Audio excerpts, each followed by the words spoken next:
श्री गुरुदेव सभी को और नए वर्ष की ढेर सारी शुभकामनाएं।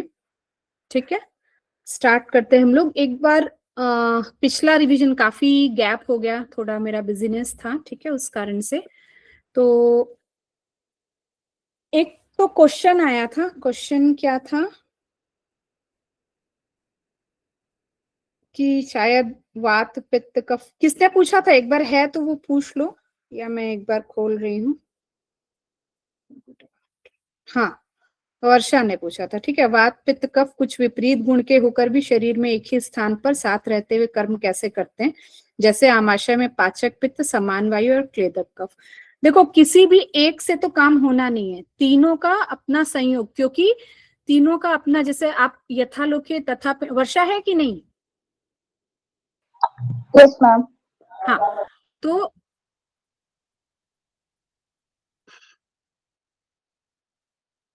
हाँ ठीक है, जैसे यथालोके तथा पिंडे का जो सिद्धांत है उसे आयुर्वेद मानता है।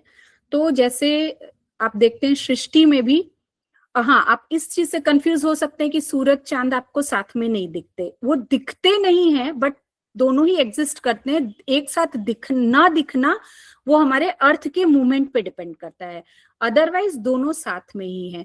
तो उसी तरह जैसे आपने अमाशय का एक एग्जाम्पल लिया है, बाकी भी हर जगह, हर, अगर हम यूनिट सेल को मान रहे हैं तो सेल में भी वात पित्त और कफ तीनों साथ में। आपका क्वेश्चन लॉजिकल है कि कफ का गुण शीत है और वो पित्त के साथ कैसे रहता है, वो पित्त को शमन क्यों नहीं कर देता है।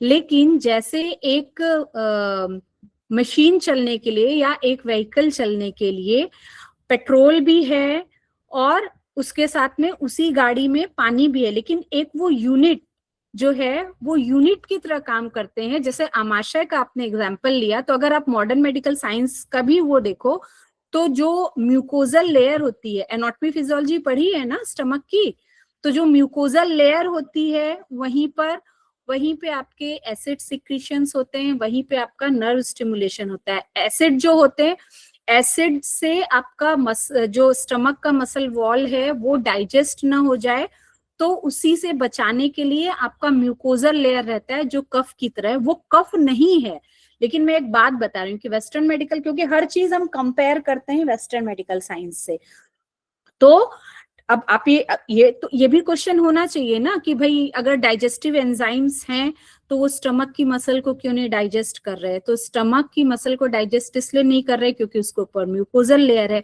लाइकवाइज वात पित्त कफ तीनों एक ही सेल में है, लेकिन तीनों का अपना अपना एक्शन। और जैसा कि मैंने बोला था, वात पित्त और कफ कोई एक चीज नहीं है, ये गुण है, और गुण अपोजिट भी साथ में रह सकते हैं, और वो कोई एक चीज नहीं है कि ये चीज हमारी सेल में कफ है और ये चीज उसके सिमिलर जो नेचर वाली चीजें हैं उनको कलेक्टिवली वो फिजियोलॉजिकल यूनिट है। जैसा कि मैंने पहले ही बताया था कि फिजियोलॉजिकल यूनिट है, वो कोई एनाटॉमिकल स्ट्रक्चर नहीं है कि कफ जो जल गुण का है, शीत गुण का है, उसके ऊपर मतलब पित्त जो उष्ण गुण का है और उसके ऊपर कफ जो शीत गुण का है डल गया तो पित्त को तो शांत हो जाना चाहिए था। वैसा नहीं है। एनाटॉमिकल वात पित्त कफ जो है वो फिजियोलॉजिकल यूनिट है, वो आपको हमेशा ध्यान में रखना है। अगर आप उसको एनाटॉमिकल यूनिट समझोगे तब ये वाला कंफ्यूजन आएगा। तो एक ही सेल में आपका एनाबॉलिज्म और कैटाबॉलिज्म दोनों होता है ना, तो ये क्वेश्चन तो नहीं हुआ ना कि अगर कैटाबॉलिज्म होता है तो एनाबॉलिज्म, दोनों, मतलब जितना एनाबॉलिज्म इंपॉर्टेंट है उतना ही कैटाबॉलिज्म इंपॉर्टेंट है। एनाबॉलिज्म के लिए सिंथेसिस चाहिए, कैटाबॉलिज्म के लिए डिस्ट्रक्शन चाहिए, लेकिन दोनों एक ही सेल में होता है ना। तो वो करने वाली, कैटाबॉलिज्म करने वाली जो चीजें हैं, जो यूनिट्स हैं, वो उनको हम पित्त समझ सकते हैं, और जो एनाबॉलिज्म करने वाली जो चीजें हैं उसको कफ समझ सकते हैं। वात पित्त कफ एनाटॉमिकल यूनिट नहीं है। अगर आप एनाटॉमिकल यूनिट समझोगे तब ये वाला कंफ्यूजन आएगा कि कफ और पित्त मतलब आग पानी एक साथ नहीं रह सकता। अगर आप उसको एनाटॉमिकल यूनिट समझते हो तब ये कंफ्यूजन आएगा कि क्या, जैसे आग और पानी साथ में नहीं रह सकता वैसे ही कफ और पित्त साथ में नहीं रह सकते। लेकिन कफ और पित्त जो है हमारी फिजियोलॉजिकल यूनिट है, न कि एनाटॉमिकल यूनिट।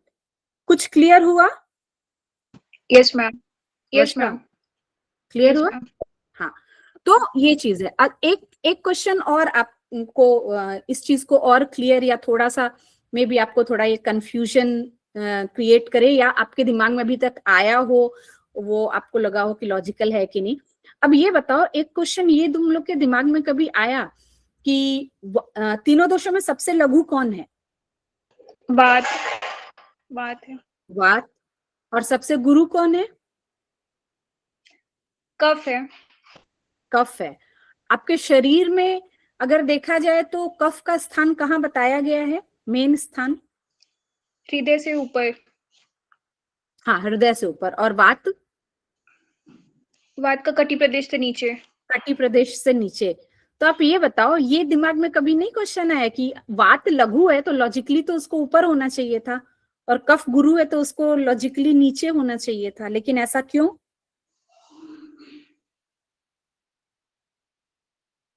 अगर आप उसको एनाटॉमिकल यूनिट समझ रहे हो तो ये भी तो क्वेश्चन आना चाहिए था।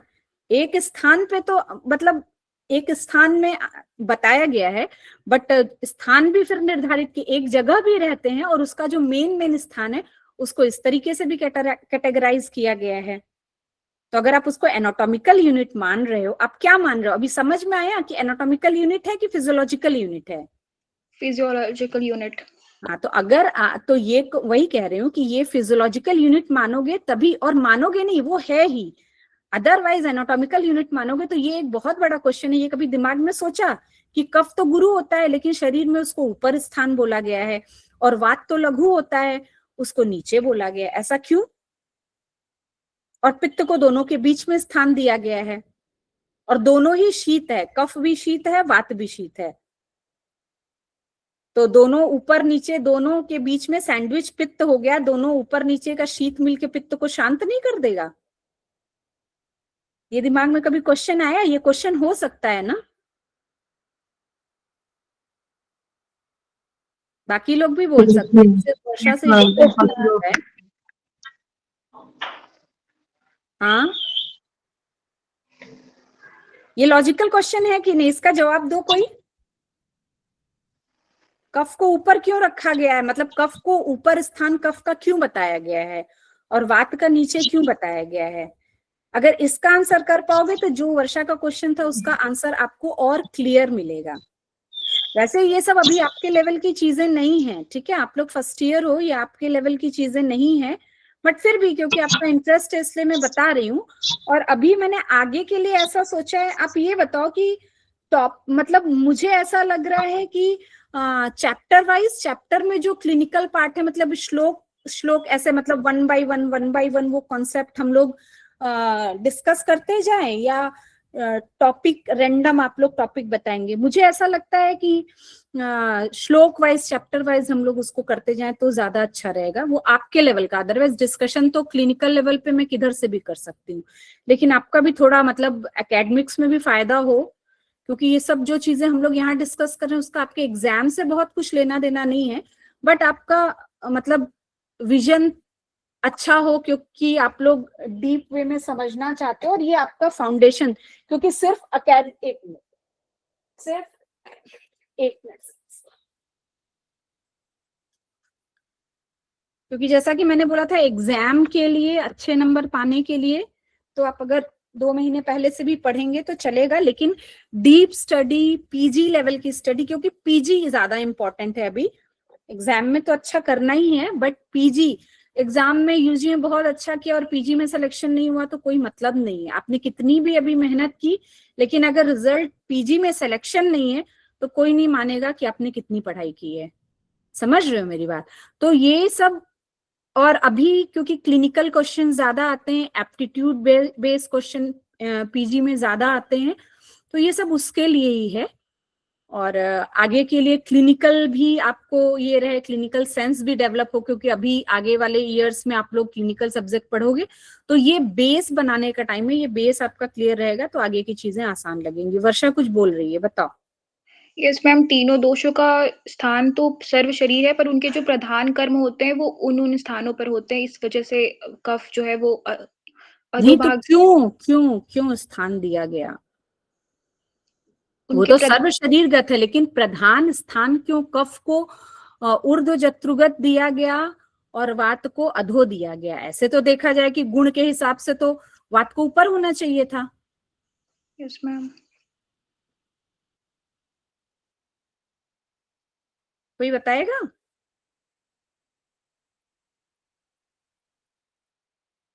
मैम अवस्था पाक जो दोषों का निर्माण है उसके अकॉर्डिंग है क्या? नहीं, उसके अकॉर्डिंग तो नहीं है, लेकिन बनते एक्चुअली उससे अकॉर्डिंग, उसके अकॉर्डिंग नहीं है। बन रहे मतलब ये इस ऐसे तुम गेस की होगी कि प्रथम अवस्था पाक ऊपर आमाशय में होता है तो वहां से सीधे कफ ऊपर चला गया। एक्चुअल में वो कारण नहीं है। और कोई?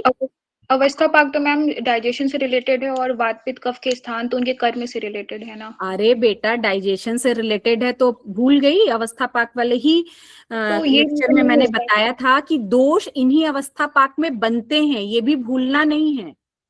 yes, वो भले ही गुण मैंने बोला, फिजियोलॉजिकल यूनिट बोला, लेकिन वो फिजियोलॉजी किसी एनाटॉमी का बेस लेगी ना।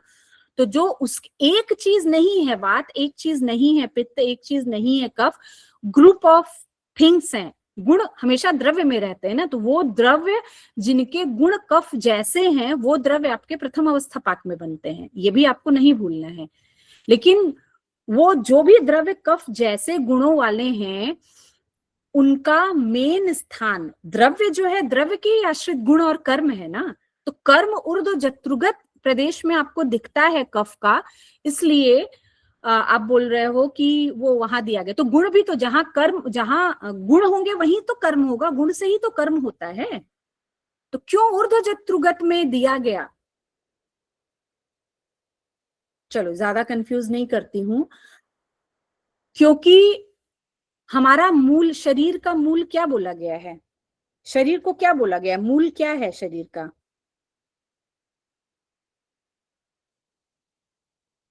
दोष धातु और ना वो नहीं ऐसे। हाँ बोलो। सिर। शिर को मूल बोला गया है, ऊर्ध्व मूल अधा शाखा बोला गया है। हमारा जो शरीर का मूल प्रदेश है वो शिर है। तो मूल में ही सिंथेसिस जब अच्छे से होगी तभी कोई भी चीज बनेगी। पेड़ जो है उनका मूल नीचे रहता है, उनका बाकी जो शाखाएं हैं ऊपर रहती है, लेकिन हम जो ह्यूमन बीइंग हैं, बोला गया है संहिताओं में कि ऊर्ध्व मूल अधः शाखा है। अगर सोचो उल्टा होता, वात ऊपर रहती, कैसे? अगर आपको कुछ कोई चीज पकानी है तो वेसल कहाँ रहता है? तीन चीजें होती हैं, आग जिस चीज को पकाना है वो, और आग को बढ़ाने वाला जो मटेरियल, मतलब चूल्हा अगर है तो चूल्हे को में जो आग है उसको बढ़ाने के लिए क्या हवा चाहिए? जलने के लिए ऑक्सीजन चाहिए ना। तो हमेशा आग, उसके ऊपर जो चीज पकनी है। अगर उल्टा होता, आप जिस तरह से सोच रहे हो कि वात लघु है तो लॉजिकली तो उसको ऊपर होना चाहिए था। मतलब गुण जो है तो लघु गुण वाले जो द्रव्य हैं वो लॉजिकली, अगर आपका लॉजिकल माइंड की बात करें तो लॉजिकली ऊपर होना चाहिए था, वात का स्थान ऊपर होना चाहिए था। क्यों? आपको ये उल्टा नहीं लग रहा है कि लॉजिकली तो अगर वात किसी द्रव्य के आश्रित हैं तो वो द्रव्य शरीर में ऊपर की तरफ रहने चाहिए थे ग्रेविटी के रूल के हिसाब से। और कफ जो गुरु गुण का है, कफ जिन भी द्रव्यों का कलेक्शन हम कह रहे हैं, तो ग्रेविटी के रूल से तो नीचे होना चाहिए था। क्यों? Yes ma'am. होना चाहिए था ना। तो आप ये सोचो कि अगर ग्रेविटी के रूल से ऐसा रहता कि कफ नीचे, अगर मैं ग्रेविटी के रूल से आपको अरेंज करने को बोलूं तो कफ नीचे होना चाहिए हमारे शरीर में, फिर पित्त होना चाहिए, फिर वात होना चाहिए। तो आप ये बताइए डाइजेशन कैसे होगा? डाइजेशन आप उल्टा कोई चीज रख के, आग के नीचे कोई चीज रख के पका सकते हो, वो भूनना हो जाएगा, बट वो प्रॉपर पाक नहीं होगा। और ऊपर से हवा देके आप उल्टा करके कभी पका सकते हैं हम? कि चूल्हा हमने उल्टा रख दिया, नीचे हमने वेसल में चावल रख दिया और ऊपर से हवा दे रहे हैं, पाक होगा? कुछ बनेगा? No ma'am. थोड़ा सा कंफ्यूजिंग लगेगा लेकिन ये लॉजिक है ना। जो वर्षा ने जो क्वेश्चन पूछा उससे ज्यादा ट्रिकी क्वेश्चन ये है, और ये आपके दिमाग में आना चाहिए था। तो इसीलिए हमारे शरीर को ऊर्ध्व मूल अधः शाखा बोला गया है। और दोषों का मतलब जो द्रव्य हैं वो ऐसे ही, मतलब सारा कुछ जो है जेनेसिस जो है और जो कफ के कर्म हैं आप वो देखेंगे तो वो ऊपर के शरीर में ज्यादा, मतलब बुद्धि इंद्रिय सारा कुछ, फिर मतलब कफ से ही तो संश्लेषण हो रहा है।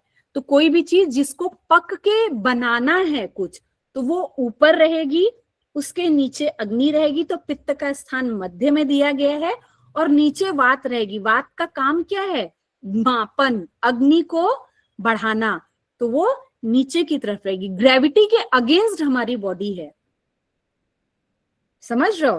तभी हम में जो है वो, हम और बाकियों में, बाकी सब का मतलब जो निर्जीव चीजें हैं, आप पेड़ को भी निर्जीव नहीं बोलो, लेकिन हम में वही अंतर है। हमारा बोला गया है ऊर्ध्व मूल अधः शाखा, मतलब मूल जो है ऊपर है, मूल से ही न्यूट्रिशन मिलता है। न्यूट्रिशन देना जो है वो कफ का काम है।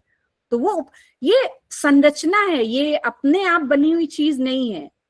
अपने आप जो चीजें होती है वो फिजिक्स के लॉ को फॉलो करती हैं, क्योंकि आयुर्वेद बिग बैंग थ्योरी नहीं मानता है। हमारे यहाँ तो प्रकृति का निर्माण, प्रकृति पुरुष, वो जो आप लोग पदार्थ में पढ़ते हो कैसे हुआ, पंच महाभूतों से कैसे निर्माण हुआ। वरना लॉजिकल तो ये भी क्वेश्चन आपको इलॉजिकल लगेगा कि आकाश, आकाश से वायु, वायु से अग्नि, अग्नि से जल, जल से पृथ्वी कैसे बनी? फाइनली तो आकाश से ही सब कुछ बना ना, बनना तो पृथ्वी से चाहिए था। ये कंफ्यूजिंग नहीं लग रहा है? थोड़ा ज्यादा कंफ्यूजिंग नहीं हो रहा है? यस मैम, हाँ, तो इसलिए ये फिजिक्स के लॉ से आप इसको मत समझने की कोशिश करिए। मेरा पूरा सब कुछ बताने का ये, क्योंकि फिजिक्स के अगर लॉजिकल थॉट से आप इसको सोचेंगे तो आप कंफ्यूज हो जाएंगे। फिजिक्स के रूल अलग हैं और आयुर्वेद के रूल अलग हैं, तो दोनों को मिक्स नहीं करना है। हमारे यहाँ ऊर्ध्व मूल अधः शाखा बोला गया है, मूल से ही पोषण मिलता है। और कफ जो है वो शरीर में ऊपर है, उसके नीचे पित्त है, मध्य भाग में पित्त का स्थान बोला गया है और अधा भाग में वात का स्थान बोला गया है। क्योंकि तभी जो शरीर की क्रियाएं हैं, अगर वात ऊपर रहती और जो एक्सक्रीटरी फंक्शंस हैं, जो वात का बाकी जो काम है, वो फिर कहां से होता? तो ये ग्रेविटी वाला रूल यहाँ पे नहीं चलेगा। फिजिक्स के रूल आप यहाँ पे भूल जाइए। तो वो कि गुण का जो, कि शीत गुण और उष्ण गुण दोनों साथ कैसे रहते हैं, वो भी नहीं यहाँ पे सोचना है। ये गुण है, द्रव्य एक द्रव्य नहीं है, अलग अलग द्रव्य के कलेक्शन को, के फंक्शंस को हमने दोषों की संज्ञा दी गई है। दोष फिजियोलॉजिकल यूनिट है, न कि एनाटॉमिकल यूनिट। ठीक है? तो उनके गुण कर्म ऐसे इस तरीके से बताए गए हैं, बॉडी में जैसा है उसको देखने के बाद वो चीजें बताई गई हैं। तो कफ जो है जिससे हमारे बॉडी का एनाबॉलिज्म होता है वो ऊपर है। आप देखिए जितनी सारी चीजें हैं, है ना, जो बनाने वाली चीजें हैं। एक्सक्रीशन जो है, मेनली मूवमेंट जो है वो वात का काम है, तो उसको नीचे रखा गया है। क्योंकि पित्त को भी बैलेंस करना है, पित्त को बैलेंस करने का काम, मतलब अग्नि के संधुक्षण का काम जो है वो वात करती है। तो ये अगेंस्ट द ग्रेविटी, ग्रेविटी का रूल आपके तीनों दोषों पे लागू नहीं होता। समझ रहे हैं मेरी बात? ये दिमाग में आ सकता था क्वेश्चन और इसके बाद आता ही, इसलिए मैं पहले बता रही हूँ कि यहाँ पे ग्रेविटी वाला रूल नहीं समझना है। यहाँ पे दोषों के बैलेंस, तीनों दोष एक ही शरीर में रहते हैं, सेल में साथ में रहते हैं और पूरी यूनिट में साथ में रहते हैं। पूरे शरीर में तीनों दोष का अपना अपना स्थान है। जैसे वैसे ही सेल में भी अपना, ये मैंने इसलिए बताया कि आप सेल को अगर एक स्मॉलेस्ट यूनिट मान रहे हो तो सेल में भी उसी तरह जो सेल का न्यूक्लियस है, दैट इज वो कफ, आप उसको समझ सकते हो। वो एकदम कफ है, मैं वो नहीं पूरे सेल में जो एनाबॉलिज्म करने वाली जो चीजें वो सब कफ हैं, जो कैटाबॉलिज्म करने वाली चीजें हैं वो सब पित्त हैं, और जो रेगुलेटरी फंक्शन करने वाली चीजें हैं वो वात हैं। आप सिंपल ये सोचोगे तो सवाल का आंसर आपको मिल जाएगा। ठीक है, लेकिन फिजिक्स के लॉ से कंपेयर करोगे तो कंफ्यूज हो जाओगे। कुछ क्लियर हुआ? इससे ज्यादा डीप अभी आपको समझने की जरूरत नहीं, आप सिर्फ इतना समझिए कि दोष फिजियोलॉजिकल यूनिट है और फंक्शंस एनाबॉलिज्म, कैटाबॉलिज्म और मोमेंटरी फंक्शंस, ये जहां जहां जिन जिन चीजों से होते हैं उनको कलेक्टिवली हम कफ कह सकते हैं। समझ रहे हो मेरी बात? ठीक है, क्लियर हुआ बात? ठीक है। यस मैम, ऐसे रहता हाँ, है मैम, ऐसे बोलो। रहता है कि जो हम दोस्त रहते हैं वात पित्त कफ, तो उसका अगर गुण देखें, उस गुण के अनुसार अगर वर्क कर रहा है, तो हम अपने डेली लाइफ में अगर देखें तो यही देखते हैं कि बेटा आवाज तुम्हारी थोड़ा क्रैक हो रही है, फिर से बोलो, क्या कह रहे हो? डेली लाइफ में मैम अगर हम अपने डेली लाइफ में देखें तो जैसे शीत गुण है वो शीत को बढ़ाएगा, ऐसे ही फिर हम लोग देखते हैं। तो कोई भी शीत को बढ़ाएगा, और आगे क्या कह रही हो? तो वैसे ही ये जैसे वात है और पित्त को, उन दोनों को गुण को बाईपास नहीं करेगा, मतलब ठीक है वो एनाटॉमिकल नहीं है, फिजियोलॉजिकल है, बट उसका इफेक्ट तो रहेगा ना गुण का। बेटा आवाज थोड़ी क्रैक होगी, एक बार फिर से क्वेश्चन अपना रिपीट करो। जैसे शीत गुण है वो शीत गुण वालों को मतलब शीत को बढ़ाएगा, वैसे ही वात का गुण जो रहेगा वो पित्त के विपरीत रहेगा, तो क्या दूसरे को बाइकआउट नहीं करेगा, उसका गुण ही सिर्फ। शीत गुण तुम कह रही हो वात को बढ़ाएगा, तो पित्त को कम करेगा, ये पूछ रही हो? नो मैम, मेरा क्वेश्चन है जैसे कफ का है शीत गुण है, तो और पित्त का जो है जैसे उष्ण है, तो ये कह रही कि दोनों एक दूसरे को काउंटरएक्ट करेंगे, मतलब एक दूसरे को ओवरकम करेंगे ना, तो कंडीशन बैलेंस रहेगी। तो ये कहने का मतलब एक दूसरे को अपोज करेंगे दोनों गुण, ऐसा। अच्छा, तुम मेरे क्वेश्चन का आंसर कर रही हो कि तुम मुझसे क्वेश्चन पूछ रही हो?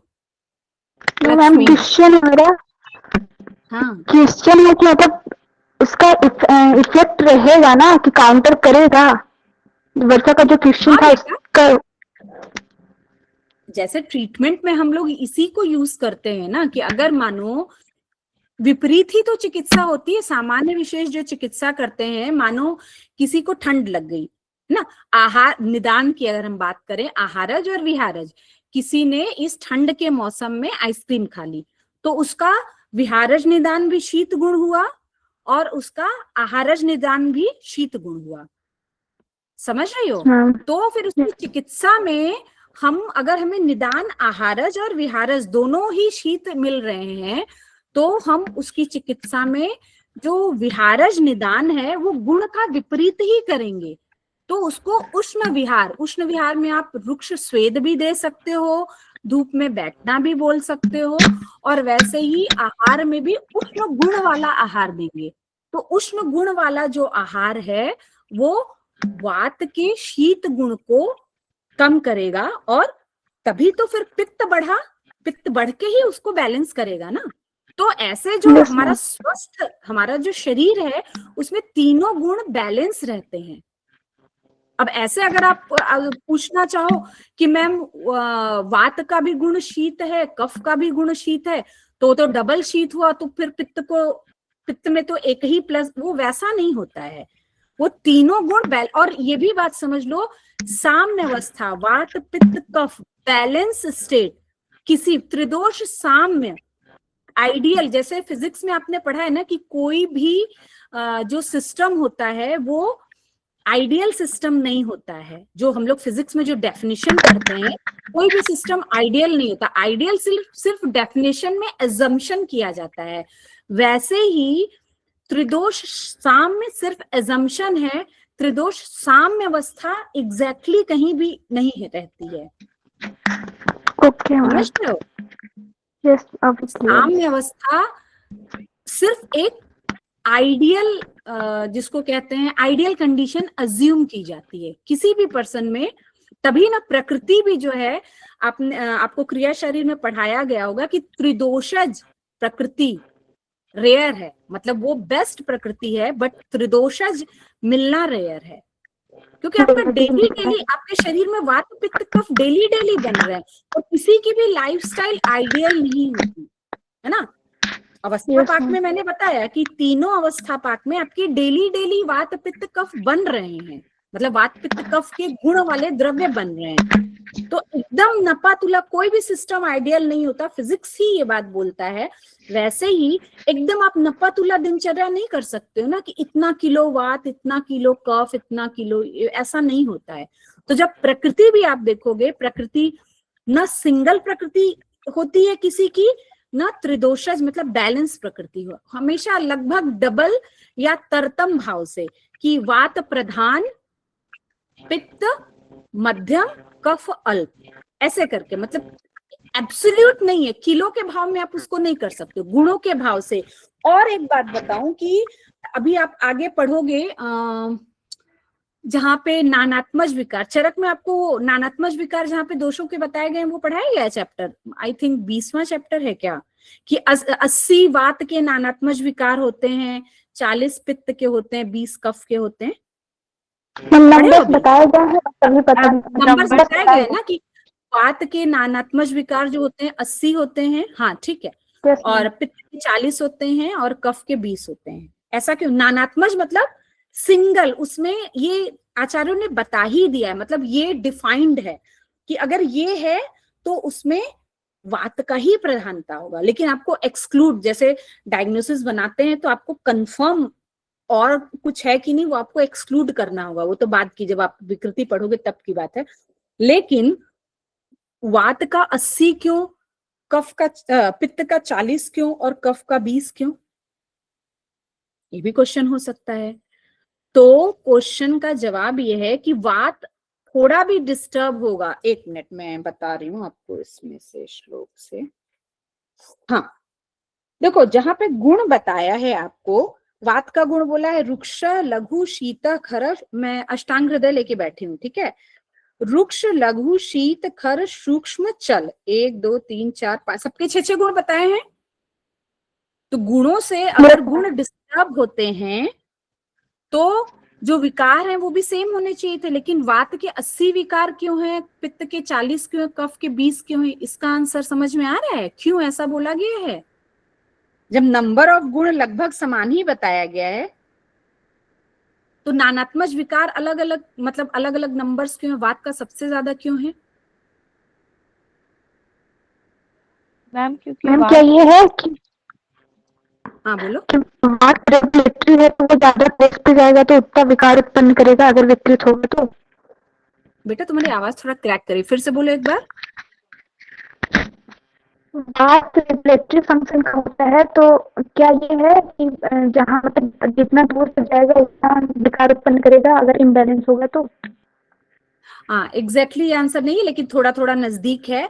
यही बात है कि वात में मूवमेंट ज्यादा है ना, तो वो अगर थोड़ा भी डिस्टर्ब होगा तो वो ज्यादा तबाही करेगा, इसलिए जो उसके विकार हैं वो ज्यादा 80 हैं। पित्त जो है वो भी डिस्ट्रक्टिव करता है लेकिन वात से कम, तो उसके विकार जो है 40। अब ये कोई क्वेश्चन नहीं होगा कि मैम 80 ही क्यों का जवाब नहीं है, इस क्यों का जवाब नहीं है, लेकिन ज्यादा कम और बीच का, जो मैंने बोला ना कि तरतम भेद से, प्रधान, प्रधानतम, प्रधानतर, तो वात के 80 क्यों है, मतलब ज्यादा क्यों है, पित्त के कम क्यों है, कफ के सबसे कम क्यों है, इसका जवाब है। लेकिन 80 40 20 ही क्यों, इसका जवाब मतलब मैं तो नहीं दे सकती हूँ, और अगर उसका भी कभी समझ में आएगा तो बताऊंगी। लेकिन अभी जो है आपके समझने के लिए, वात के नानात्मज विकार ज्यादा इसलिए हैं क्योंकि जो तुमने बोला डिस्ट्रक्टिव एग्जैक्ट वर्ड नहीं होगा, उसमें मूवमेंट ज्यादा है, तो थोड़ा भी डिस्टर्ब होगा, एक गुण से भी वो अगर डिस्टर्ब होगा, है तो सबके 6 गुण बताए गए हैं, लेकिन अगर एक गुण से भी डिस्टर्ब होगा तो उसका मूवमेंट ज्यादा है, उस कारण से उसका एक्सप्रेशन ज्यादा होगा।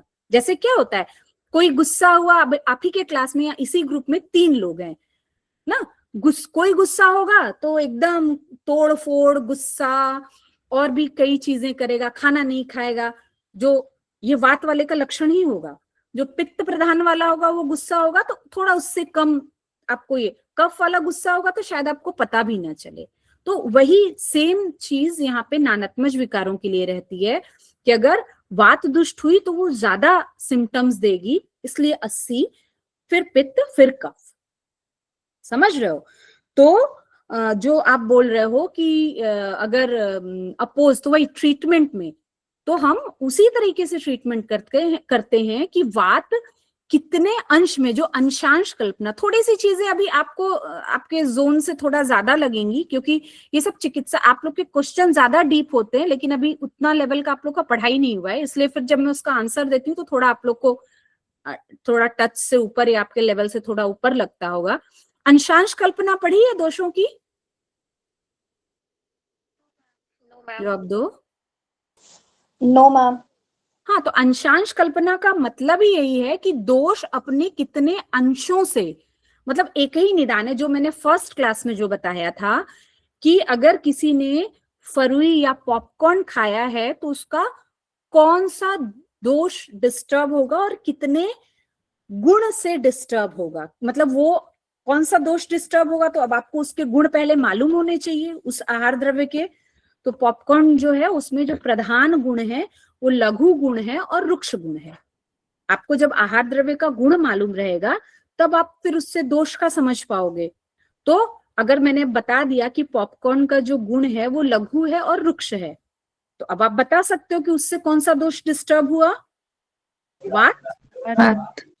तो वात यहाँ पे कितने अंश, मतलब कितने गुणों से डिस्टर्ब हुआ? लघु गुण से भी और रुक्ष गुण से भी। समझ रहे हो? अब अगर इसी में मैं बोलूं कि एक कोई व्यक्ति, ये एक दो व्यक्ति हैं, एक घर पे ही बैठा रहता है और लेकिन वो रेगुलर पॉपकॉर्न खा रहा है, और एक जो है वो ट्रैवलिंग, मतलब उसका मानो वो एमआर है, डेली वो इधर उधर बाइक से ट्रैवल कर रहा है और वो पॉपकॉर्न खा रहा है, तो किसके में वात ज्यादा डिस्टर्ब होगा? ट्रैवलिंग वाले में। तो उसमें कौन कौन से गुण से, कौन कौन से अंश से वात डिस्टर्ब हुआ? अंशांश कल्पना इसी को कहेंगे। जो सिटिंग वाला है, जो घर पे ही रहता है और पॉपकॉर्न खाता है, उसके में कौन कौन से गुण से वात बढ़ा रहेगा? रुक्ष और लघु। रुक्ष और लघु। और जो ट्रैवलिंग वाला है वो लघु और चल और रुक्ष भी। रुक्ष भी, लघु, रुक्ष, चल। एक क्वेश्चन आप इसमें और पूछ सकते हैं कि जो घर पे बैठा है वो एसी में बैठ के पॉपकॉर्न खाता है कि नॉर्मल रूम टेम्परेचर में, और जो ट्रैवलिंग कर रहा है वो बाइक से ट्रेवल कर रहा है या एसी कार से ट्रेवल कर रहा है? पूछ सकते हैं? पूछना चाहिए कि नहीं पूछना चाहिए? पूछना चाहिए ना। तो जब यही हिस्ट्री होती है और यही अंशांश कल्पना होती है कि जो घर पे जो बैठा है वो एसी में बैठ के पॉपकॉर्न खा रहा है, एसी में बैठ के दिन भर नेटफ्लिक्स देख रहा है, पॉपकॉर्न खा रहा है, तो उसका रुक्ष, लघु और शीत गुण से, है ना, ये अंशांश कल्पना। सिर्फ वात बढ़ी ये नहीं, दोनों में ही वात बढ़ेगी, लेकिन अब किस किस गुण से, क्योंकि ट्रीटमेंट जब आप करना है तो सिर्फ वात का चिकित्सा सिद्धांत आप लगाओगे तो नहीं चलेगा। वात के चिकित्सा सिद्धांत में भी आपको ये देखना होगा कि वात का कौन कौन सा गुण डिस्टर्ब हुआ है, उस गुण के विपरीत आपको चिकित्सा करनी पड़ेगी। और ये जो हम डायग्नोसिस हिस्ट्री से बनाते हैं, यही अंशांश कल्पना कहलाती है कि वात जो घर पे बैठ के एसी में बैठ के नेटफ्लिक्स देख रहा है, उसका लघु, रुक्ष और शीत गुण से वात बढ़ा है। और जो एमआर है, एमआर कार से नहीं ट्रेवल करता है, एमआर जो है वो बाइक से ट्रेवल कर रहा है गर्मी के दिन में, लेकिन फिर भी उसको पॉपकॉर्न अच्छा लगता है, खा रहा है, तो उसका गर्मी के दिन में उष्णता भी है ना, लेकिन वात हवा में रुक्षता भी ज्यादा होगी, तो उसका लघु, रुक्ष और चल गुण से, और उसका जो रुक्ष गुण है उसमें भी, जो एसी में भी ड्राइनेस होती है, ठीक है, और जो ट्रैवल, जो बाइक से ट्रैवल कर रहा है उसमें भी ड्राइनेस है, तो रुक्षता किसमें ज्यादा होगी, मतलब उसमें ग्रेडिंग आपको समझनी होगी। एसी में बैठ के जिसको ड्राइनेस आ रही है, वो क्योंकि रुक्ष आहार भी खा रहा है और रुक्ष विहार भी, एसी में बैठना भी रुक्षता, एसी अगर ड्राई मोड पे है तो वो भी रुक्षता करेगा, और जो बाइक से ट्रेवल कर रहा है उसका आहारज निदान में भी रुक्ष पॉपकॉर्न है, लेकिन उसके विहारज निदान में भी ट्रैवलिंग में, वो भी गर्मी के मौसम में जो लू में उससे जो रुक्षता आ रही है उसका जो ग्रेडिंग है एसी वाले से उसका रुक्षता का ग्रेडिंग ज्यादा होगा, थोड़ा हाई जा रहा होगा। बट ये समझना जरूरी है अगर आपको डीप में समझना है, तो इसका आपके यूजी एग्जाम से कोई लेना देना नहीं है। लेकिन ये अंशांश कल्पना ये चीज होती है, ये मुझे बताना है, ठीक है। उसके अलावा जो एमआर है उसको बहुत फाइनेंशियल, भाई एमआर है तो जॉब सिक्योरिटी बहुत अच्छी नहीं है, पैसे उतनी मेहनत पे अच्छे नहीं मिलते, गया तो डॉक्टर्स भी अच्छे से बात नहीं करते, तो उसका मानसिक निदान भी कैसा होगा, उसका रुक्ष ही होगा। मन में कैसा उसको कि कोई अच्छे से बात नहीं करता, हर समय चिंता रहेगी ना, तो वो भी रुक्षता का ही भाव है। और जो घर पे बैठ के, जो एसी में बैठ के नेटफ्लिक्स देख रहा है, पॉपकॉर्न खा रहा है, उसका मानसिक निदान कुछ होगा क्या? हाँ, जिसको एसी नसीब है, कुछ काम नहीं करना, दिन भर नेटफ्लिक्स पे रहना है, तो आप सोचो उसके मानसिक निदान में कहीं रुक्षता होगी? उसको कोई मेंटल कोई प्रॉब्लम होगा? जिसको एसी नसीब है, नेटफ्लिक्स देख रहा है, तो उसका मानसिक निदान तो कुछ वैसा नहीं होगा। तो रुक्षता का कैटेगरी मैं बता रही हूँ कि ये जो एसी में बैठ के जो घर पे बैठा हुआ बंदा है उसके में रुक्षता का जो ग्रेडिंग है वो सिर्फ आहार जन्य रुक्षता है। और जो बेचारा एमआर जो ट्रैवल कर रहा है और जिसको मानसिक भी एक तरह से चिंता है, वो भी रुक्षता का ही कारण है, विचारों में उसकी रुक्षता आ जाएगी। तो उसका आहारज निदान भी रुक्ष है, विहारज निदान भी रुक्ष है, मानसिक निदान भी मानसिक भाव जन्य रुक्षता है। तो उसका रुक्षता का कैटेगरी क्या हो गया? आप किलो के भाव में रुक्षता नहीं नाप सकते हो, जैसे हीमोग्लोबिन और टीएसएच और आरबीएस कितना कितना कितना। समझ रहे हो मेरी बात? पल्ले पड़ रहा है?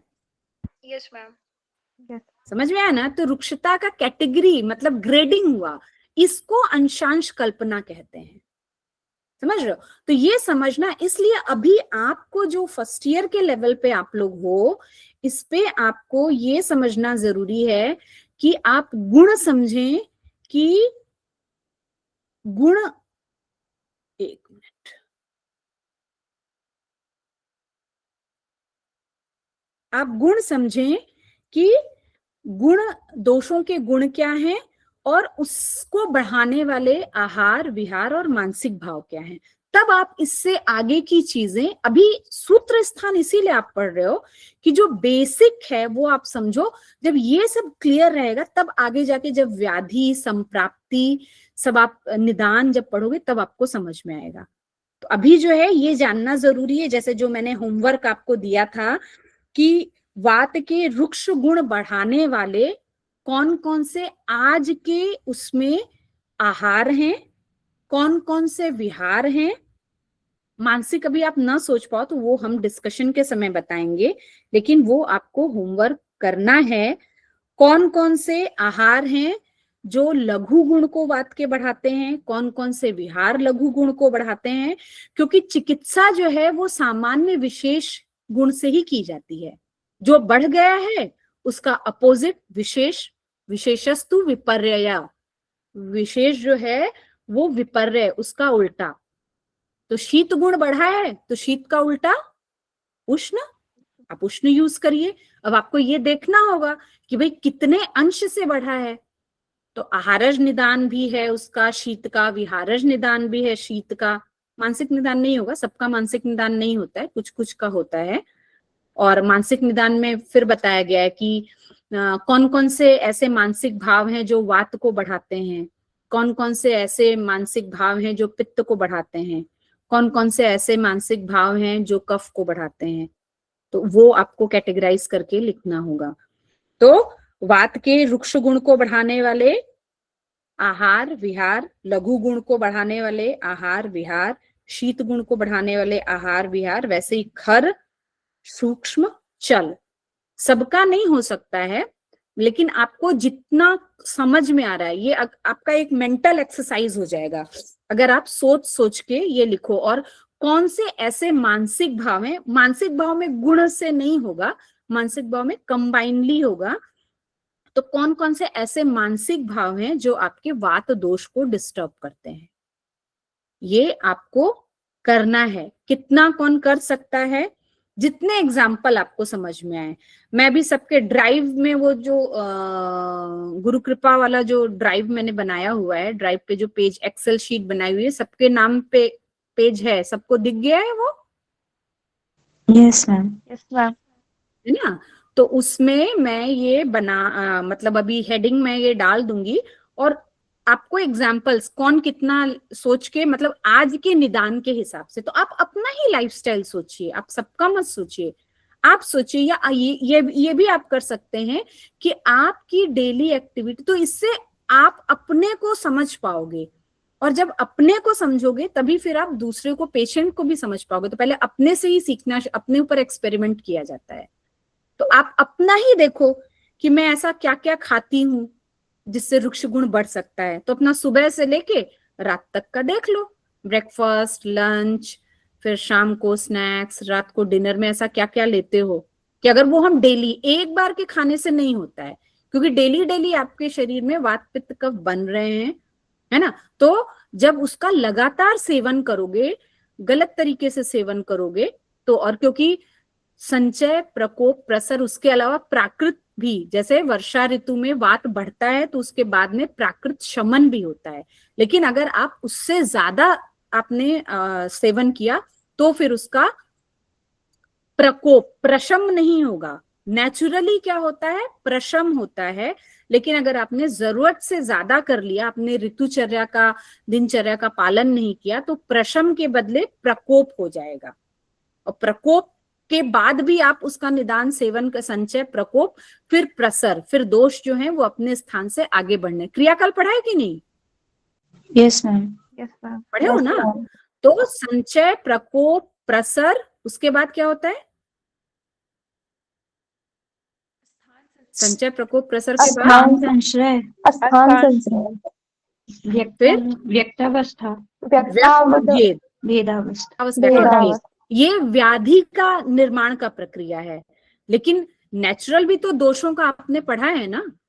आपका ये वाला जो श्लोक है,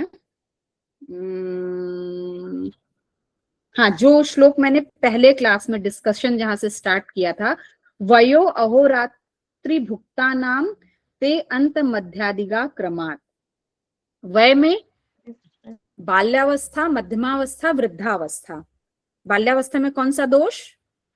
कफ प्रधान रहता है, तो दो आपको रोग भी जो दिखेंगे वो भी कफ वाले ही ज्यादा दिखते हैं। मध्यम अवस्था में पित्त प्रधान रहता है, तो जो रोग दिखेंगे वो भी पित्त वाले ही दिखेंगे, क्योंकि वैसे ही पित्त उल्बण है, और अगर थोड़ा सा भी उसका सिमिलर निदान हो गया तो वो क्या हो जाएगा, वो एग्रीवेट हो जाएगा, है ना? संचय तो है ही, प्रकोप हो जाएगा। लेकिन नेचुरली क्या होता है, जैसे वय अहोरात्रि, अहोरात्रि में भी क्या होता है, प्रातः काल कौन सा दोष रहता है? यहाँ प्रधानता की बात हो रही है, प्रकोप की बात नहीं हो रही। जब प्रधानता की बात होती है तो प्रधानता के बाद उसका प्रशम होता है, लेकिन जब प्रकोप की बात होती, संचय, प्रकोप, प्रसर, प्रकोप के बाद अगर प्रकोप हो रहा है तो उसके बाद प्रसर होगा, मतलब वो अपनी जगह से फैलना शुरू करेगा। लेकिन अगर प्रधानता है तो फिर वो कम होगा, अगला फिर प्रधान होगा। तो प्रधानता इज हेल्दी स्टेटस। प्रधानता की अगर बात करेंगे तो वो हेल्दी मनुष्य के बारे में बात हो रही है, लेकिन जब प्रकोप की बात हो रही है तो वो रोग के कंटेक्स्ट में हो रही है। ये बात समझ में आ रही है? Yes ma'am. प्रधानता का मतलब प्रकुपित नहीं है। बाल्यावस्था में कफ प्रधान है, लेकिन उसी में क्योंकि प्रधान है मींस वो प्रिडोमिनेंट फेज में है, तो अगर कफ जैसे निदान वो बच्चा ज्यादा सेवन करेगा तो प्रकोप, प्रधानता जो है वो प्रकोप में बदल जाएगी, प्रकोप फिर प्रसर हो जाएगा, फिर स्थान और निदान सेवन होता गया तो स्थान संशय हो जाएगा, और निदान सेवन होता गया तो स्थान संशय के बाद व्यक्ति, व्यक्ति मतलब जो डिजीज है वो दिखने लगेगी। समझ रहे हैं?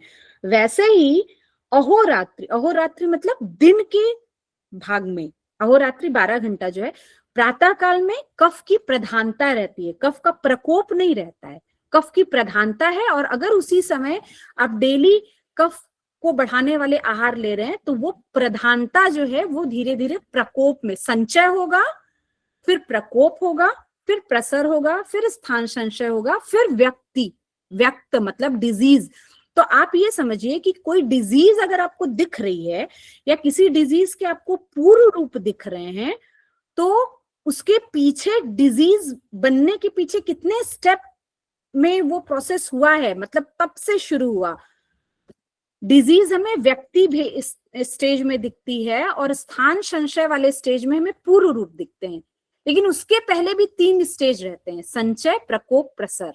तो ये आयुर्वेद का ब्यूटी है कि आप पूर्व रूप के भी पहले 3 स्टेजेस में आप डिजीज को पकड़ सकते हो, उसको ट्रीट कर सकते हो, और उसी को मैनेज करने के लिए, पकड़ने के लिए और ट्रीट करने के लिए हमारा दिनचर्या, ऋतुचर्या, और ऋतुचर्या के अंतर्गत आपको पंचकर्म बताए गए हैं। समझ रहे हो मेरी बात? आ रहा है? Yes, थोड़ा बहुत ma'am. समझ में आ रहा है कि Yes, नहीं आ रहा है? ma'am. सब ऊपर से जा रहा है? आ रहा है मैम. आ रहा है ना?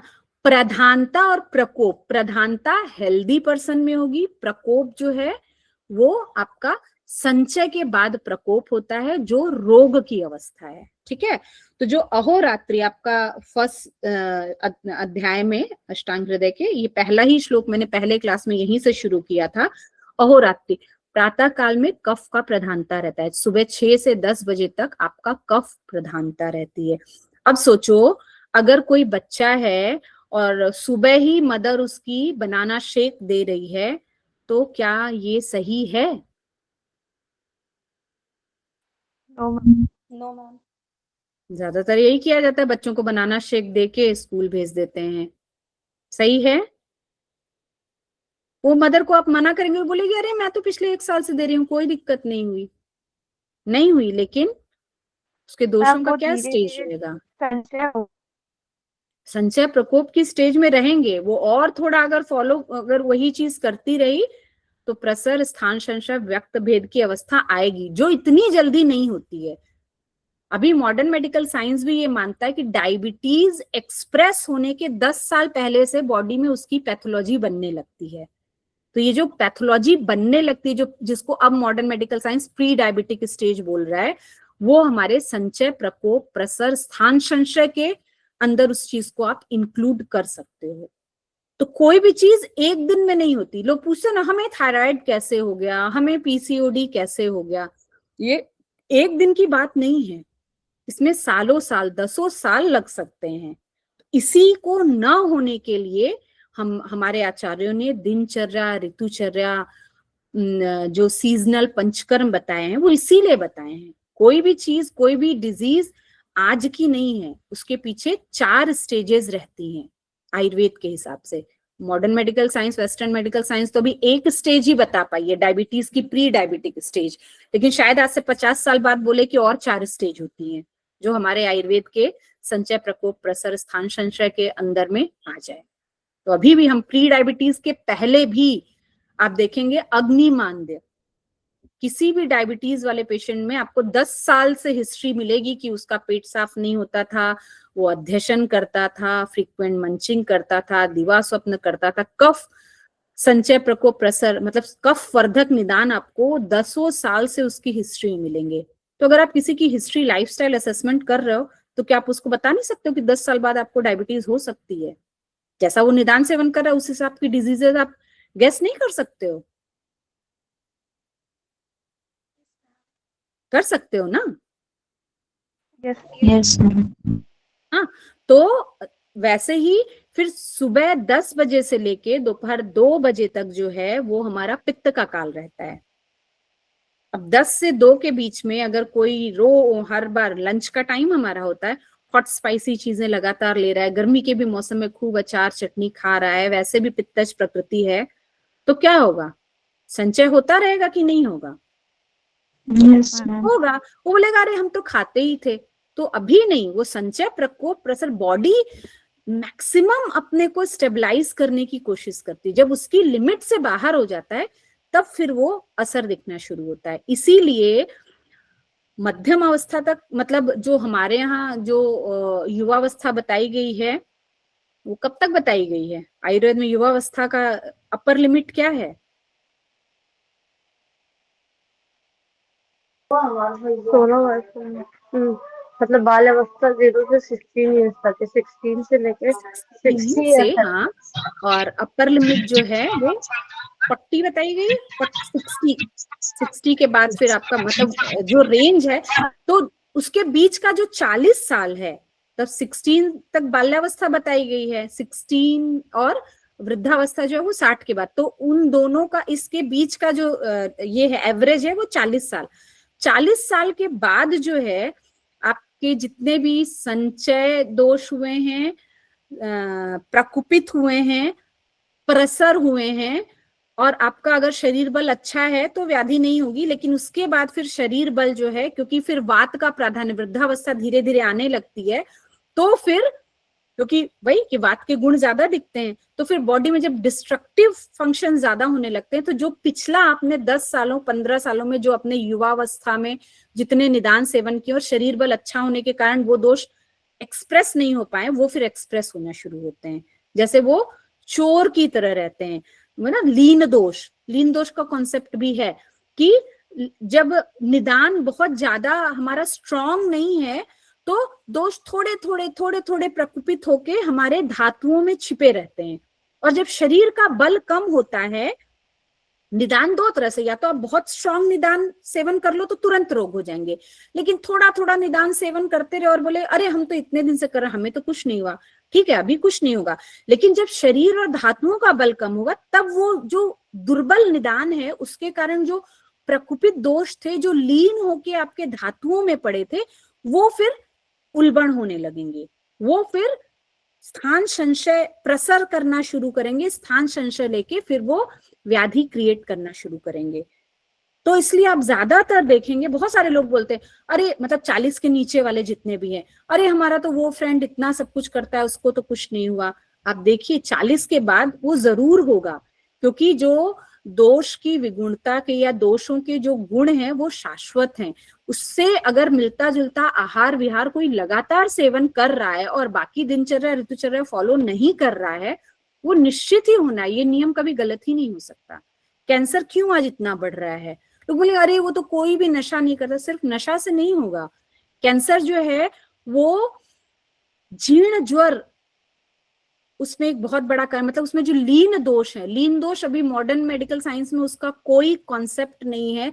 लीन दोष का मतलब ही कि थोड़ा थोड़ा निदान, थोड़े थोड़े टॉक्सिन्स, थोड़ा थोड़ा पोल्यूटेंट, सब में सब जगह देखिए आपके खाने में पेस्टिसाइड्स, आपका पानी में इतने सारे हैवी मेटल्स, थोड़ा थोड़ा हम 20 साल से ले रहे हैं, और जब 40 के बाद शरीर का बल होना कम होना शुरू हुआ तो हमें अलग अलग तरीके की डिजीज हुई। 40 के बाद ही, 40 तक तो अगर शरीर बल अच्छा है तो ज्यादातर लोग हेल्दी रहते हैं, और फिर लोग यही एग्जाम्पल देते हैं अरे वो तो इतना कर रहा है कुछ नहीं। 40 के बाद आप उन लोगों का खोज खबर लीजिए, निश्चित रूप से वो होगा। समझ रहे हैं? और दोपहर 2 बजे से लेके शाम 6 बजे तक वात का काल रहता है।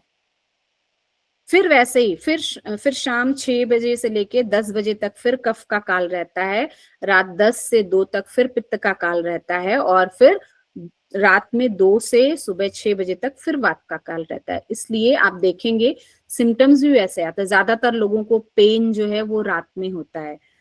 हम लोग गायनी से डील करते हैं, ज्यादातर लेबर पेन्स जो हैं वो रात में ही 2 बजे के बाद ही शुरू, अर्ली मॉर्निंग में पेशेंट पेन लेके आती है। ये दोषों का स्वाभाविक गति है ना, प्रधानता है, ये प्रकोप नहीं है। वैसे ही भुक्त खाने के बाद भी, खाने के तुरंत बाद कफ का प्रकोप नहीं, कफ की प्रधानता होती है। खाने के लगभग 2 घंटे बाद जो है वो पित्त की प्रधानता रहती है। वही मतलब द्वितीय अवस्था पाक जब आपका चल रहा होता है, पित्त उसमें बनता है, तभी पित्त प्रधान रहेगा, और जब तृतीय अवस्था पाक में वायु का जब निर्माण होता है तो वात की प्रधानता रहती है, प्रकोप नहीं। ये सब नेचुरल है, शरीर में ये बन रहे हैं, और उसी कारण से वैसे वैसे उसका प्रधानता होता है, प्रकोप नहीं होता। ठीक है? लेकिन यही अगर लगातार बली मतलब वैसे ही गुणों वाले निदान हम सेवन कर रहे हैं तो संचय होता जाएगा, अपने ही स्थान पे संचयता है, मतलब वात जो है, जो अपना स्थान क्या हुआ, शरीर के अधोभाग में, वहां संचय। अब आप बोले मैम संचय होता है कहाँ दिखता है, वो स्थान है, वो दिखने वाला, मतलब आप उसको देख नहीं सकते, वो गुण से मालूम चलेगा। क्रियाकाल अगर आपने डिटेल में पढ़ा है तो उसमें गुण भी बताए गए हैं कि वात अगर संचय हो रहा है तो उसके क्या लक्षण है, वात अगर अपने स्थान से प्रकुपित हो रहा है तो क्या लक्षण है, प्रसर हो रहा है तो क्या लक्षण है, वो सारे लक्षण तो इसके लिए आपको पढ़ा होना चाहिए, तब आप उसको संचय की अवस्था में ही आप ट्रीट कर सकते हो।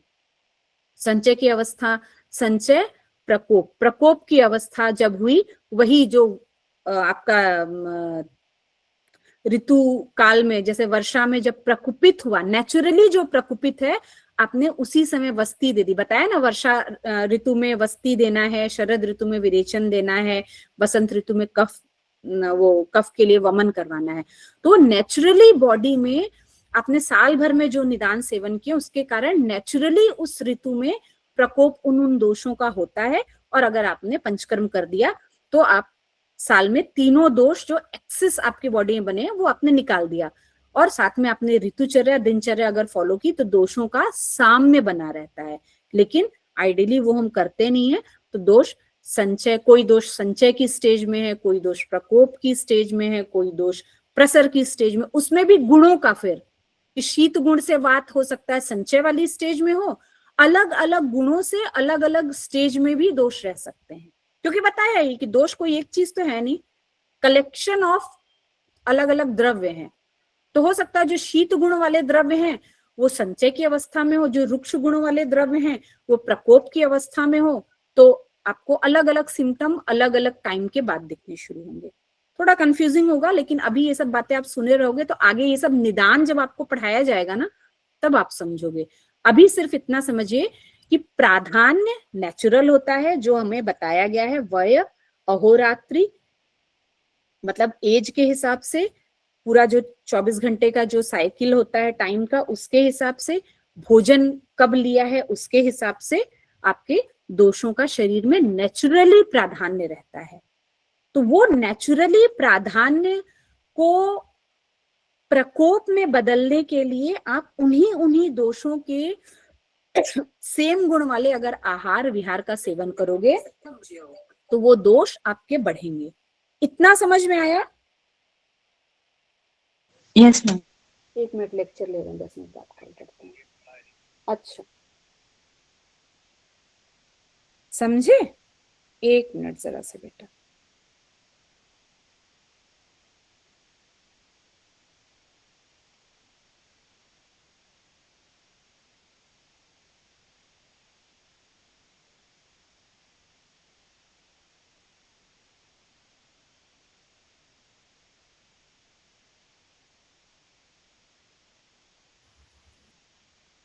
ठीक है, अभी इतना क्लियर हुआ? तो अभी आप लोग एक ये होमवर्क करेंगे तब आपको और ज्यादा क्लियर होगा। हर कोई अपना अपना लाइफस्टाइल असेस करिए, ठीक है? अपना अपना लाइफस्टाइल असेस करेंगे, और क्या आप खाते हैं और क्या आप करते हैं जिससे आपको लगता है अगर आप ये लगातार करते रहे, लगातार आप कर रहे हैं चाहे नहीं कर रहे हैं, लेकिन आपको अभी असेस करना है कि क्या हमारे आहार में, सुबह से अपना दिनचर्या देख लीजिए, है ना? तो आहार और विहार दोनों, और मानसिक भाव में आप अपना सोच के, मतलब गुण के हिसाब से मानसिक भाव नहीं, वो मानसिक भाव जनरल, कि कौन सा मानसिक भाव आप का है ज्यादा, जिससे आपका वात बढ़ सकता है या पित्त बढ़ सकता है या कफ बढ़ सकता है। तो रुक्ष गुण, लघु गुण, शीत गुण, खर, सूक्ष्म, जितना समझ में आए। बाकी हम, अगर कोई चीज ऐसी लग रही कि मैं ये कर रही हूँ लेकिन मुझे क्लियर नहीं है कि इसका गुण क्या है, तो वो आप अलग से लिख लीजिए साइड में, जिसके बारे में कंफ्यूजन है, तो फिर वो हम लोग डिस्कस कर लेंगे। ये आप समझे रहेंगे तो आप किसी को भी कम से कम, जो स्वस्थ से स्वास्थ्य रक्षणम वाला हमारा कॉन्सेप्ट है, अगर आपको ये सब मालूम रहेगा कि हमारी दिनचर्या में ये चीजें हैं, ये इस दोष के इस गुण को बढ़ाती हैं। अभी फर्स्ट ईयर लेवल पे आपको ये जानना जरूरी है। अगर कोई आप में से दिन में सो रहा है तो उसका कौन सा गुण बढ़ेगा, कौन सा दोष बढ़ेगा और किस गुण से बढ़ेगा, आप ये बताइए।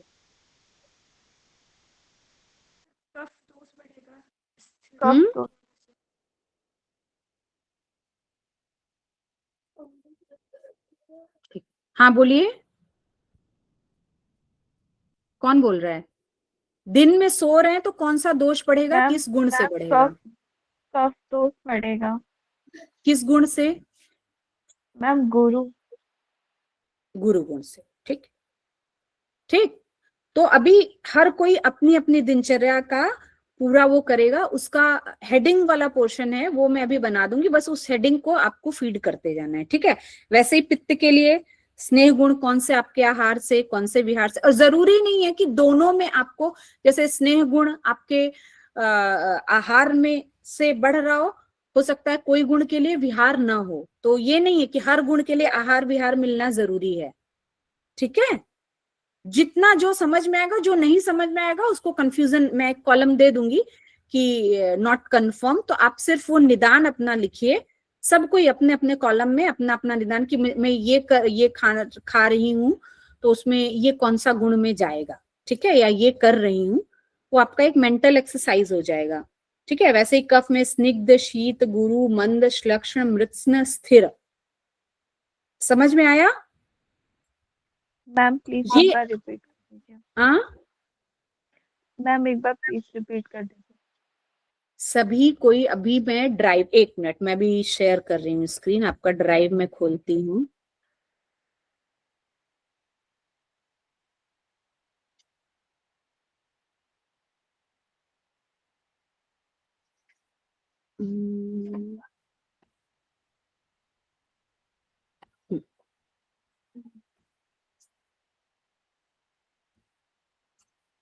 ठीक है, अभी ये मैं शेयर कर रही हूँ, एक मिनट।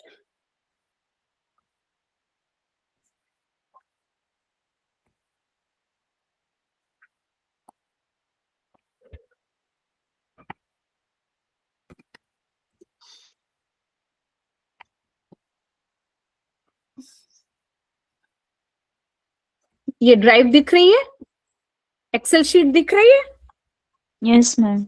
दिख रहा है ना? तो इसमें देखो, ये किसी ने डाला है क्या, ये किसने, किसकी शीट है खुली है? आस्था, आस्था ने ये किया तो है शायद, आस्था है।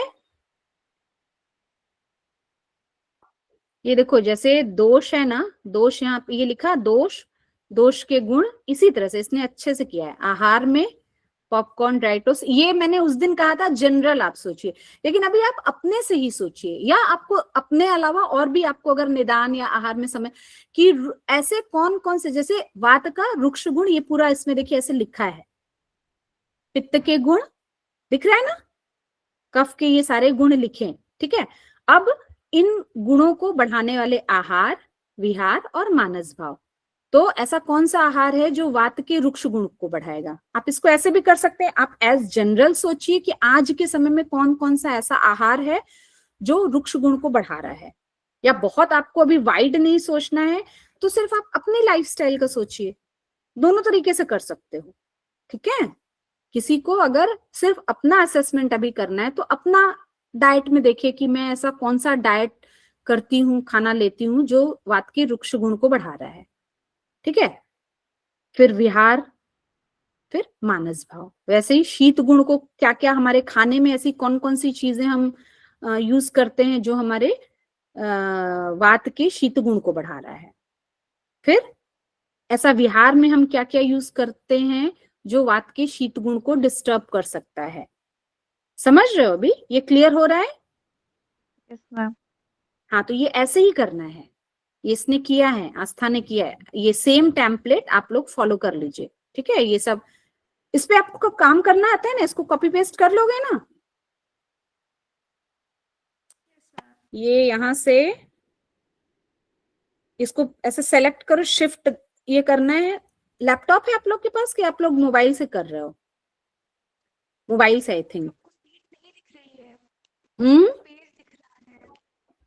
यस मैम, मोबाइल से कर रहे हैं। अच्छा कोई बात नहीं, तो मैं ये हेडिंग ना, ये मैं सबके इस पे कर दूंगी, जैसे अभी अन्नपूर्णा ने भी किया है, फातिमा ने नहीं किया है, स्वेक्षा ने। आप इंग्लिश में, हिंदी में आप लोग टाइप कर लेते हो क्या? पता नहीं, मोबाइल से वो हो जाता होगा, आप इंग्लिश में भी कर सकते हो, है ना। रुक्ष, हाँ ठीक है, ये ऐसे रुक्षार, हाँ ठीक है ऐसे। तो ये एक ही नहीं, आप जैसे ये किसने किया है, अदिति ने किया है, तो रुक्ष में सिर्फ टोस्ट पॉपकॉर्न, ये तो मेरा ही एग्जाम्पल था। तो आप अपना दिनचर्या को देख लो, अपने हिसाब से करो, इसको कंप्लीट कर लो सभी लोग, अपने हिसाब से ही करो, पहले अपना ही करो, फिर एज जनरल जो आपको नहीं समझ में आ रहा आप यहाँ पे करके नॉट क्लियर करके आप एक बना दो। जो निदान आपको समझ में, मतलब जो भी ध्यान में आ रहा हो कि अच्छा हम ऐसा करते हैं लेकिन ये क्या बढ़ाएगा, तो आप यहाँ पे इसको लिख दो, ऐसे ऐसे करके आप नीचे नीचे लिखते जाओ, ठीक है, यहाँ पे ऐसे ऐसे करके लिखते जाओ। तो उसको फिर हम लोग डिस्कस कर लेंगे कि वो किस कैटेगरी में जाएगा। क्लियर हो रहा है?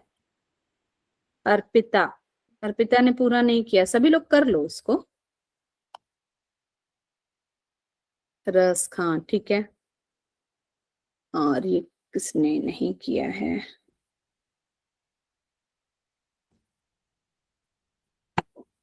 डॉक्टर मंशा को मैंने दूसरा काम दिया हुआ है तो वो बाकी काम कर रही हैं।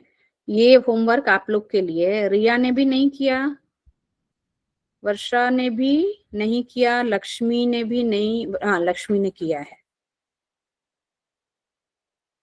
और कौन बचा?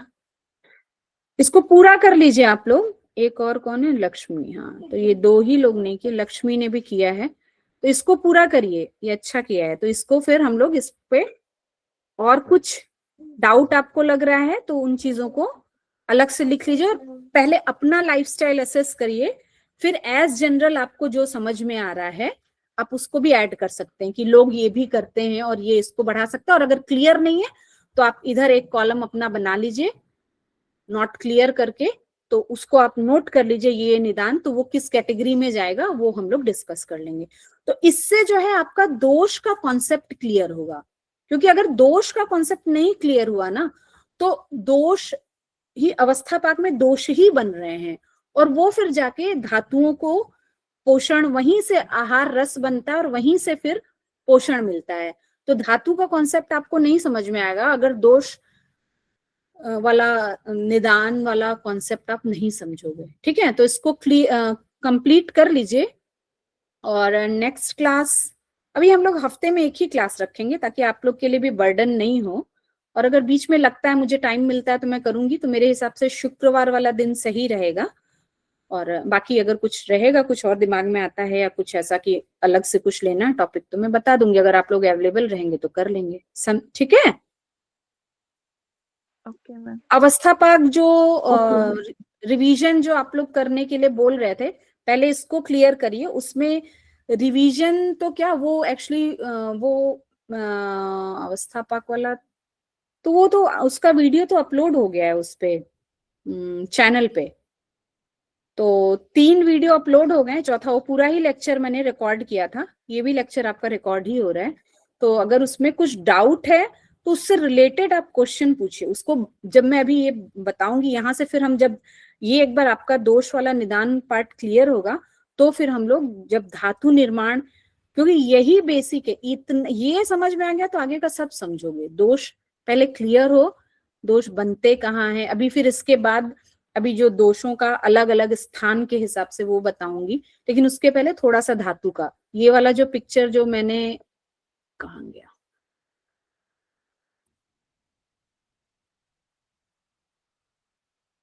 ये वाला पिक्चर जो है ये अभी मैं ग्रुप में आप लोग को शेयर कर दूंगी, व्हाट्सएप ग्रुप में।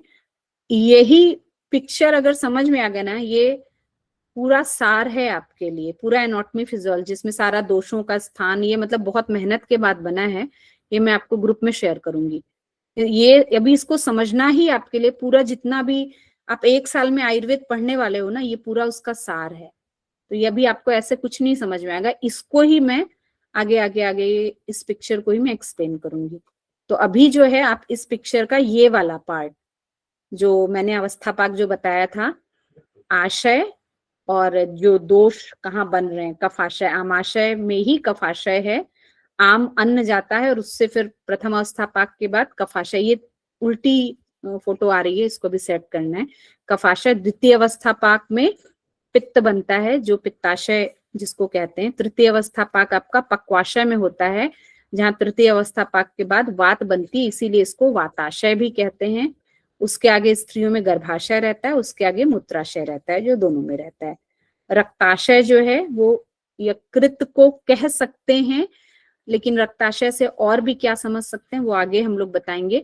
तो अभी इस पिक्चर का जो पार्ट मैंने आप लोग के साथ डिस्कस किया वो सिर्फ इतना है, और पूरा जो आप एक साल में आयुर्वेद समझने वाले हैं वो पूरा इस एक पेज में समराइज है। ठीक है, तो अभी जल्दबाजी नहीं करनी। अभी जो आगे का मैं बताऊंगी ये एक ह्यूमन बॉडी है जिसमें अलग अलग जगह पे आपके पांचों तीनों दोष, मतलब 5 into 3 15 दोष कहाँ कहाँ रहते हैं और वो कैसे कैसे कर्म करते हैं वो हम लोग आगे भी डिस्कस करेंगे। ठीक है, तो ये मैं ग्रुप में शेयर करूंगी। अब ये बहुत समझ में नहीं आएगा, बट इसी को हम लोग आगे आगे डिकोड करते जाएंगे। ठीक है, तो मुझे लग रहा है इतना भी आज के लिए काफी है। काफी चीजें इसमें अभी भी आपको बहुत क्लियर नहीं होंगी, बट जो नहीं क्लियर है उसको आप फिर से पूछिए, बार बार पूछिए, क्योंकि मेरा जो एम है वो यही है कि आप दोष धातु मल मूलम ही शरीरम, इस पे ही पूरा आपका एक साल का स्टडी और इसको आप क्लियर करें। ठीक है, तो जो डाउट हो आप वॉइस मैसेज डाल के भी ग्रुप में पूछ सकते हैं, रिटर्न में भी पूछ सकते हैं। मैं उसको नेक्स्ट जो लेक्चर है उसमें फिर क्लियर करूंगी। ठीक है, चलो तब अभी के लिए सभी को थैंक यू और गुरुदेव को धन्यवाद दीजिए। श्री गुरुदेव।